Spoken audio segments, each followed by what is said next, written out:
तेरे इश्क में एक गहराई से समीक्षा।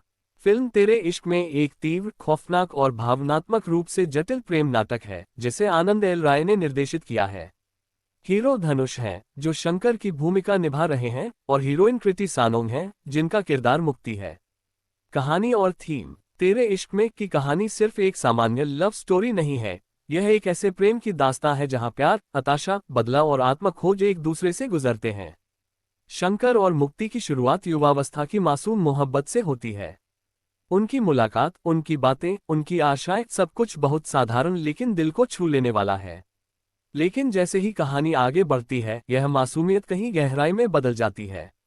शंकर का स्वभाव गुस्से वाला, तीखा है, और उसका प्यार न सिर्फ कोमलता चाहता है, बल्कि एक तरह की पागलपन भरी इच्छा के साथ आता है। कृति सानोंग के मुताबिक मुक्ति की शुरुआत में एक तरह की शुद्धता होती है। वह लोगों में अच्छाई देखती है, वह उम्मीद रखती है कि लोग बदल सकते हैं। फिल्म का टीजर ये दर्शाता है कि यह इश्क न केवल स्नेह का, बल्कि प्रतिशोध और अंदरूनी ज्वार भाटा का भी खेल है।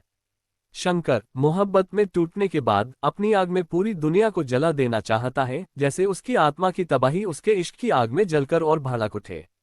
मुक्ति की जिंदगी भी रिश्ते की इसी जटिलता को झेलती है। ट्रेलर में दिखाया गया है कि ब्रेकअप के बाद वह शराब की ओर मुड़ जाती है, उसकी दुनिया ध्वस्त होती चली जाती है। ये प्रेम कहानी सिर्फ मिलना टूटना नहीं है, बल्कि एक ऐसा सफर है जहां दोनों किरदारों की जिंदगी बदल जाती है, उनका स्वभाव बदलता है, और उनकी मोहब्बत और उनकी पहचान दोनों पर बड़ा असर पड़ता है।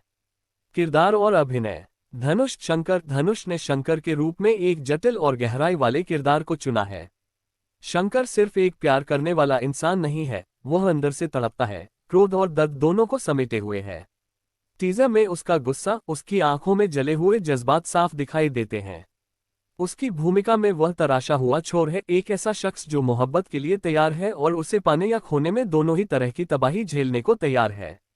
कृति सानोंग मुक्ति का किरदार बहुत संवेदनशील और दिल को छू लेने वाला है। कृति सानोंग ने बताया है कि मुक्ति की शुरुआती शुद्धता और उसकी विश्वास की भावना उसमें जुड़ी है। वह दुनिया में अच्छाई देखती है और लोगों में अच्छाई की उम्मीद करती है, लेकिन उसका सफर आसान नहीं है। उसके फैसले, उसकी चाहते और उसके टूटने बनने की यात्रा दर्शकों को ये सोचने पर मजबूर करती है कि प्यार और खुद की पहचान के बीच संतुलन बनाना कितना कठिन हो सकता है। उनकी केमिस्ट्री स्क्रीन पर बहुत इलेक्ट्रिक दिखती है। दोनों ही किरदारों की भावनाओं में तीव्रता है, उनके प्यार में नाजुकपन है, और उनके बीच की दूरी में एक दर्द भी है जो देखने वालों को बांधे रखता है। निर्देशन और सिनेमेटोग्राफी। आनंद एल राय, जिन्होंने पहले रांझना जैसी भावुक प्रेम कहानियां बनाई हैं, इस बार भी उसी जादू को फिर से जीवित करते दिखते हैं। लेकिन तेरे इश्क में सिर्फ प्यार की कहानी नहीं है, यह एक ट्रैजिक लव स्टोरी है जिसमें आंतरिक संघर्ष, जुनून और परिवर्तन के तत्व शामिल हैं। उनकी कैमरा वर्क और दृश्य प्रस्तुति ऐसी है कि कई सीन शब्दों की बजाय इमेजरी और मूक भावनाओं से संवाद करते हैं। टीजर में ऐसा वक्त भी दिखाया गया है जहां शंकर मुक्ति से कहता है कि पुराने पाप धुल लो। ये सीन सिर्फ भावनात्मक नहीं, बल्कि प्रतीकात्मक स्तर पर बहुत गहरा है।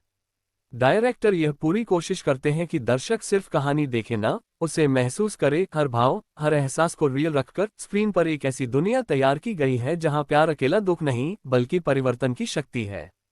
संगीत और साउंड ट्रैक। अगर आनंद एल राय की फिल्म हो तो म्यूजिक से दिल ना झूमे, ऐसा हो ही नहीं सकता। तेरे इश्क में का संगीत A.R. रहमान ने कंपोज किया है, और यह म्यूजिक इस कहानी के लिए आत्मा जैसा काम करता है। उसका टाइटल ट्रैक, जिसे अरिजीत सिंह ने अपनी आवाज दी है, बेहद भावुक है और उस दर्द और चाहत की कहानी को हर धड़कन के साथ महसूस कराता है। गीतों के बोल इरशाद कैमल ने लिखे हैं, जो मोहब्बत और दर्द के बीच की नाजुक लकीरों को जमकर उजागर करते हैं। म्यूजिक सिर्फ डायलॉग्स के बैकग्राउंड मस्ती नहीं है, ये सीन के इमोशनल पिक्स को और ऊपर ले जाता है, खासकर क्लाइमैक्स के दौरान, जहां संगीत प्रेम और तड़प दोनों की गूंज बनकर सामने आता है। क्लाइमैक्स और इमोशनल इम्पैक्ट। क्लाइमैक्स के अनुमान से लगता है कि यह फिल्म सिर्फ एक प्यार भरी कहानी पर खत्म नहीं होगी, इसमें कुर्बानी, पछतावा और स्व परिवर्तन के भाव होंगे। ट्रेलर में ये डर दिखता है कि शंकर अपने टूटे दिल की आग को बाहर की दुनिया में जला सकता है। मुक्ति का सफर, उसकी गिरावट और संभावित आत्मविलासन का रास्ता दर्शकों को यह सवाल देता है, क्या मोहब्बत सिर्फ खेलने की चीज है, या यह इतना गहरा हो सकता है कि इंसान अपनी पूरी आत्मा दांव पर लगा दे। दर्शकों के लिए यह एक भावनात्मक सफर होगा जहां वे सिर्फ रोमांस नहीं देखेंगे बल्कि प्यार की साक्षी क्षमता, उसकी कीमत और उसकी शक्ति पर सोचेंगे। पॉजिटिव और चुनौतियां। तेरे इश्क में का सबसे बड़ा पॉजिटिव यह है कि यह पारंपरिक रोमांटिक कहानियों से हटकर है। इसमें सिर्फ मीठे पल नहीं बल्कि दर्द, संघर्ष और गहराई भी है। धनुष और कृति सानोन की केमिस्ट्री और अभिनय दोनों काबिल तारीफ लगते हैं। निर्देशक आनंद एल राय की कहानी कहने की क्षमता और ए.आर. रहमान का संगीत मिलकर फिल्म को दिल को झकझोर देने वाली लव स्टोरी बनाते हैं। लेकिन चुनौती यह भी है कि यह कहानी बहुत गहराई में है। अगर भावनात्मक पक्ष पर कंट्रोल न किया जाए तो ये बहुत भारी लग सकती है या कुछ दर्शकों को टॉक्सिक प्यार की झलक दे सकती है, जैसा कि कुछ नेटिजन्स ने रिव्यू में डर जताया है। इसके अलावा इस तरह की इमोशनल ट्रेजिक कहानी को सही हीलिंग या सुलझाव देना बहुत जरूरी है, वरना ये सिर्फ दर्द की कहानी बनकर रह सकती है। निष्कर्ष। तेरे इश्क में एक ऐसी फिल्म है जिसे सिर्फ मनोरंजन के लिए नहीं देखना चाहिए, इसे महसूस करना चाहिए। ये प्रेम की उस आग की कहानी है जो इंसान को जलाकर उसकी आत्मा को तबाह कर सकती है और फिर उससे एक नया इंसान बना सकती है।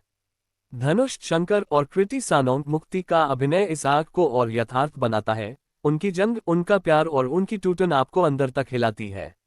आनंद एल राय का निर्देशन और ए.आर. रहमान का संगीत मिलकर इस कहानी को सिर्फ देखने योग्य नहीं बल्कि जीने योग्य बनाते हैं।